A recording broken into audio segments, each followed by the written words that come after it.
жарнамадан оралдық, және де біз әрі қарай жалғастырамыз. Жалғастырушы ортаға Заринаны шақырамыз.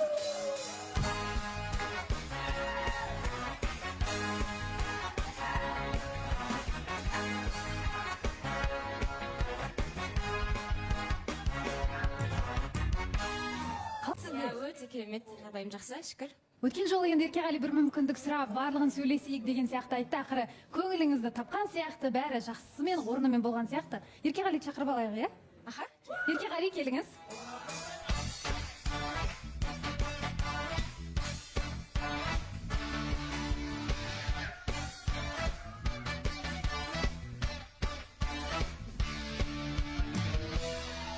Қош келдіңіз. Иә, қош көрдік. Екінші жолы Балауса ханым сізге.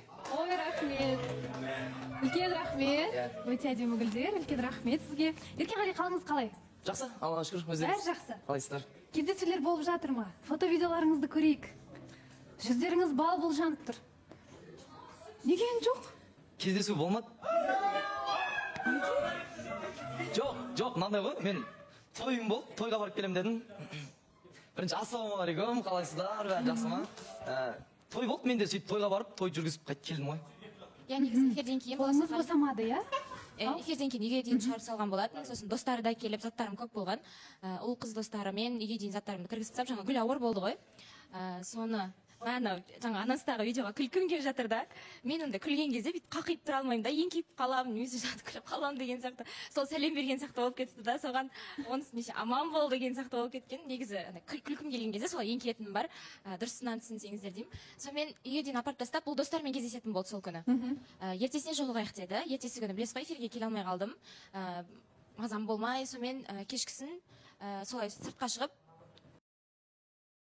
тамақтанып отырған кезде келіп, сол жерге бір досымен келіп тұр, видеомен дәрі алып келіп тұр да, түсінбей қалдым да. Енді мен ұзақ уақыт отыруға келетін шығар деп сөйтсем, келіп, сол дәріні беріп, мен жолға шығып бара жатырмын деп шығып кетті, жаңа Шымкентте тойға.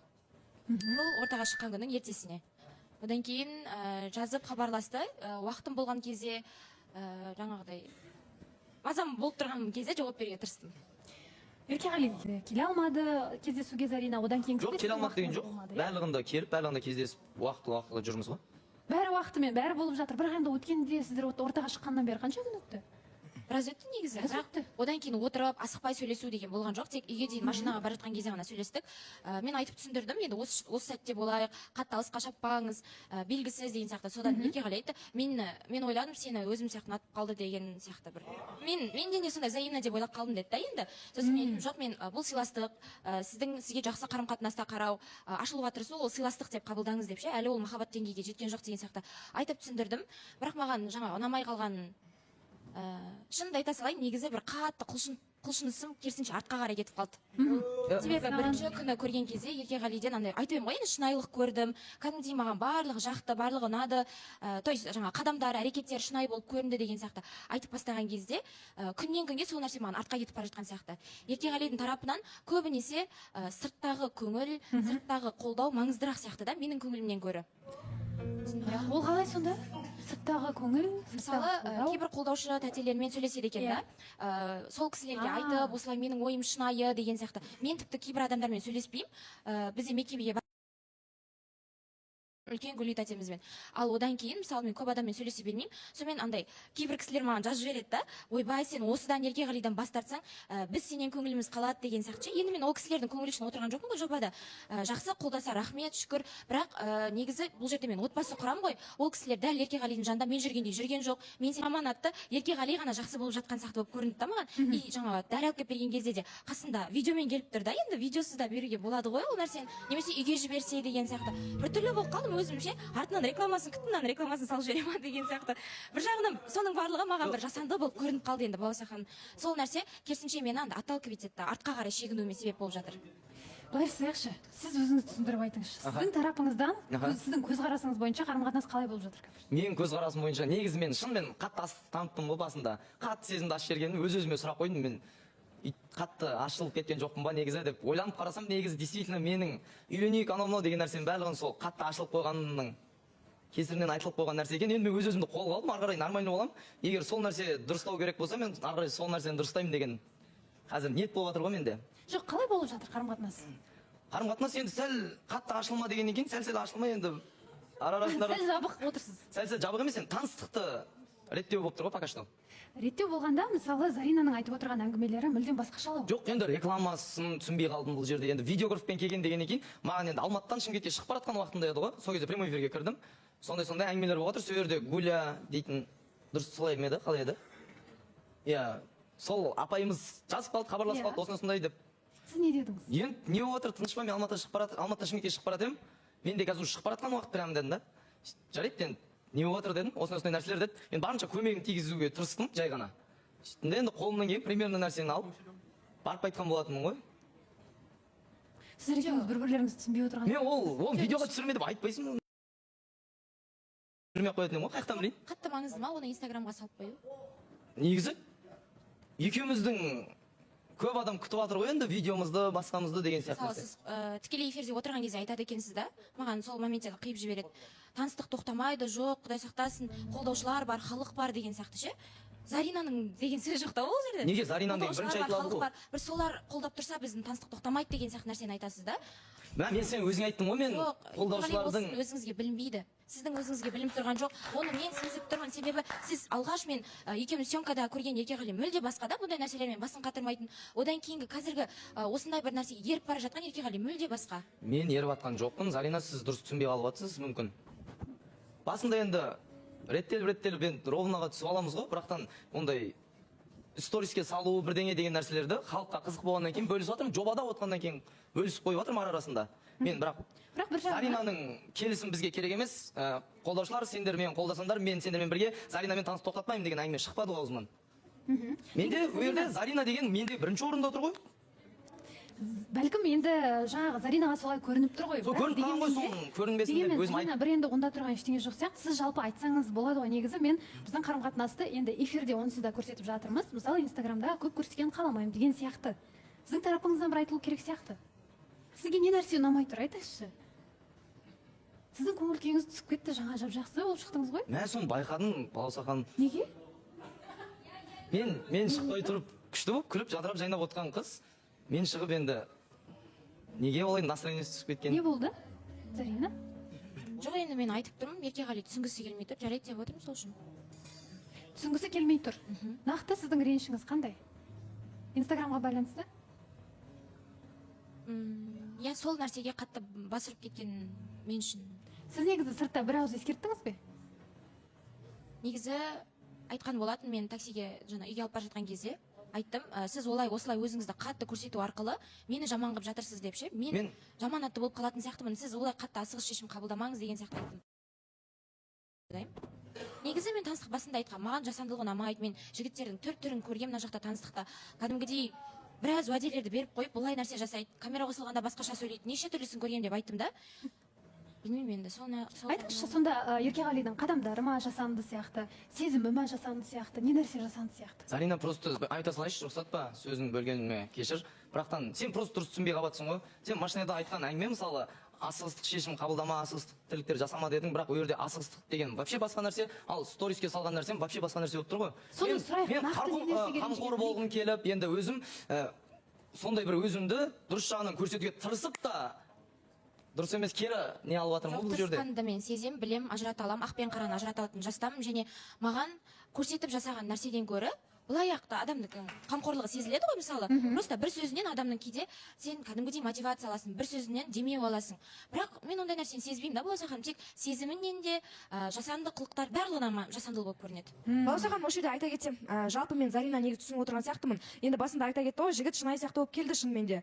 Зарина басында мақтап, кәдімгідей осындай жақсы жігіт екен, шынайы екен деген сияқты бәрін айтылды. Жігіт негізінде бәрімізге де басында шынайы болып көрінген болатын. Бірақ дегенмен де негізі асығатын жігіттерден қорқу керек сияқты, Балауса ханым. Андай адам довериясына кіріп алады да, енді Заринаның тем более қолдаушылар бар екенін біледі, қолдаушылар көп екенін біледі. Енді олардың да довериясына кіріп, өзіне қарай баурап, тартып алып, мен Заринаны ойбай жақсы көремін, сүйемін деп, мен ол нәрсеге сеніп те отырған жоқпын, шыны керек. Бірден ол қалай деймін да, таныстық басталған, енді уже сезімін ойбай жақсы көремін деген әңгімелер әлі ертерек сияқты. Бағана айтып отыр, уже Зарина қолдаушылармен сөйлеседі екен деген сияқты ғой. Солармен сөйлесіп, бүкіл вниманиені өзіне алғысы келіп жүрген жігіт деп ойлаймын. Зарина уже ажырата алады деп те ойлаймын. То, что мынау шынымен де маған шынайы жігіт болмаса, уже бағана айтып отыр ғой, бір дәріні әкелген өзін уже камераға түсіріп, міне мен забота көрсетіп жатырмын. Қазір ондай адамдар көп қой, шыны керек. Бүйтіп сыртқа мен осындай істеп жатырмын, мен керемет сезім бар дейді, бірақ сыртта басқа тындыратын нәрселерін тындырып жүреді. Одан бөлек қолдаушылардың бүкіл вниманиесін өзіне алып, как жертва сияқты жүреді деген сияқты ғой. Вот Зарина ойы осы деп ойлаймын. Үндемей отыр ғой, өзі келісіп отырған сияқты. Екі мағынада айтып жатқан сияқтысың ғой сен.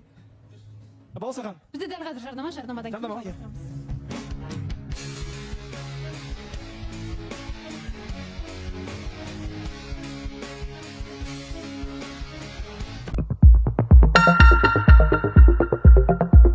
Әсем мен Расулдың таныстығы толған былық.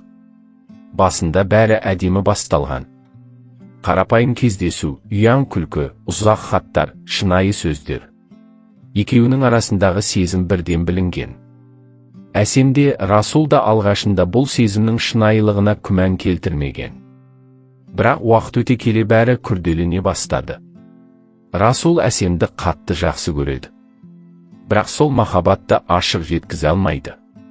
Себебі отбасы. Әкесі Әсемді қабылдай алмайтынын ашық айтқан. Біздің ортаға келетін адам басқа болу керек деп Расулдың таңдауына қарсы шыққан. Бұл сөздер Расулдың жүрегіне де, Әсемнің намысына да қатты тиген. Ал Әсемше, ол да сезімсіз емес. Расулдың жанында өзін жайлы сезінеді, онымен болғысы келеді. Бірақ реніш көп. Расулдың нақты шешім қабылдай алмай жүргені, оның екі ортада қалғаны Әсемге ауыр тиюде. Ол қолдау емес, күмән сезінеді. Сөздер көп, бірақ әрекет аз. Махаббат бар сияқты, бірақ жоқ сияқты деген сезім күннен күнге тереңдеп бара жатыр. Сондықтан бір күні екеуі де үндемей екі жаққа кеткен. Ешкім нақты қоштаспады, ешкім ештеңені ашып айтпады. Бірақ ішкі реніш пен көңілсіздік бәрін айтып тұрды. Расулдың өзі де таныстықты тоқтатқысы келмейді. Әкесі қарсы болса да, Әсемнен бас тарта алмайды. Оның үнсіз кетуі Расул үшін ауыр болған. Ол күн сайын Әсемге жазғысы келеді, бірақ не жазарын, не айтарын білмейді. Әсемде ой үстінде. Расулдың әрекетсіздігі, шешімсіздігі оны шаршатқан. Махаббатты жалғыз өзі сүйреп келе жатқандай сезінеді. Бірақ солай бола тұра, жүрегі оны ұмыта алмай жүр. Қанша тырысса да көз алдына Расул келе береді. Олардың арасындағы байланыс үзіліп кеткендей, бірақ түбінде жіңішке жіппен әлі жалғасып тұр. Екеуі де оны үзіп тастауға қорқады. Бірақ қайта жалғауға да батылдары жетпей жатыр. Мүмкін олар әлі де бір-біріне керек шығар. Мүмкін бұл уақыт оларды ойланып, дұрыс шешім қабылдауға итермелеп жатқан шығар. Ал бәлкім бұл жай ғана өтпелі кезең, екеуінің жолы екі басқа екенін білдіретін үнсіз қоштасу болар. Уақыт көрсетеді. Бірақ бір нәрсе анық, Әсем мен Расулдың арасында жай ғана таныстық емес, жүрекпен сезілген, бірақ жүрекпен шешілмеген бір ауыр тарих бар. Әсем күн сайын ой үстінде жүреді. Расулға деген реніш жүрегін қажайды, бірақ сол реніштің астында жасырын сағыныш жатыр. Кейде ол телефонға қарап, бір хабарлама келеді деп үміттенеді. Бірақ үнсіздік. Расул үнсіз. Бұл үнсіздік Әсемге қаттырақ тиеді. Ол енді өз-өзінен сұрай бастады, неге ол мен үшін күреспейді? Неге мені қорғай алмайды? Неге оның әкесінің сөзі менің сезімімнен артық? Әсемнің ішінде ашуда, өкпеде, махаббатта араласып кеткен. Жан дүниесі шаршаған. Сүйгісі келеді, бірақ өзін бағалатқысы да келеді. Ал Расул дәл осы кезде не істеу керегін білмей, екі оттың ортасында қалған. Расулдың ойында Әсемнен кету деген ой жоқ. Бірақ ол нақты қадамға да бара алмай жүр. Әкесінің ренжіп, баласынан теріс айналатынынан қорқады. Ал бір жағынан Әсемді жоғалтқысы келмейді. Бұл ішкі күрес оны әлсіретіп, өзіне деген сенімін жоғалта бастады. Ол бірдеңе айтқысы келеді, бірақ айтқан сайын бәрі одан әрі ушығып кететіндей көрінеді. Сол күндердің бірінде Әсем шешім қабылдайды. Болды, мен өзімді жоғалтып бара жатырмын. Бұл сезім мені бақытты етудің орнына шаршатып, жылаумен ғана қалдырды. Ол Расулға ұзақ хат жазды. Ренішінде, сағынышында, ішкі қиналысында ашып жазды. Сен мені қорғаған жоқсың, Расул, мен жалғыз күрестім. Әкеңнің сөзі маған қарағанда сен үшін маңыздырақ болды деді. Мен енді дайынмын деді Расул, ешкімге қарамай, ешкімнен қорықпай, тек сенімен болуға. Бұл жолы шын. Тек сен де соған сенуге дайын болсаң. Әсем ұзақ үнсіз отырды. Жүрегі алға ұмтылды, бірақ ақылы тежеп тұрды. Мен бұл жолы өзімді жоғалтқым келмей. Егер бірге болсақ, мені жарты жолда қалдырма. Менімен бірге күрес. Уәде деді Расул, бұл жолы шын мәнінде. Сол күн олардың жаңа парағының алғашқы беті болды. Қиындықтар болатыны анық еді. Бірақ бұл жолы екеуі де үнсіз кетіп қалмай, бірге күресуге келісті. Бірақ ішкі қарсылығын жасырмады.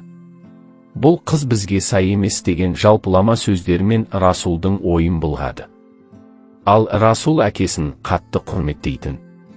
Сол себепті жүрегі мен тәрбиесі, махаббаты мен міндеті арасында қалып, өзіне орын таба алмай қалды. Бірақ ол Әсемнен бас тартуға да дайын болмады. Кездесулерін тоқтатпады, сөйлесіп жүрді, бірақ бұрынғыдай емес. Сезім бар, бірақ сөздерде сенім жоқ. Қимыл аз, күмән көп. Әсем мұны сезді. Ол сезімге сенгісі келді, бірақ сенім күннен күнге сөгіле берді. Расулдың тұрақсыз мінезі, шешімсіздігі оны шаршатты.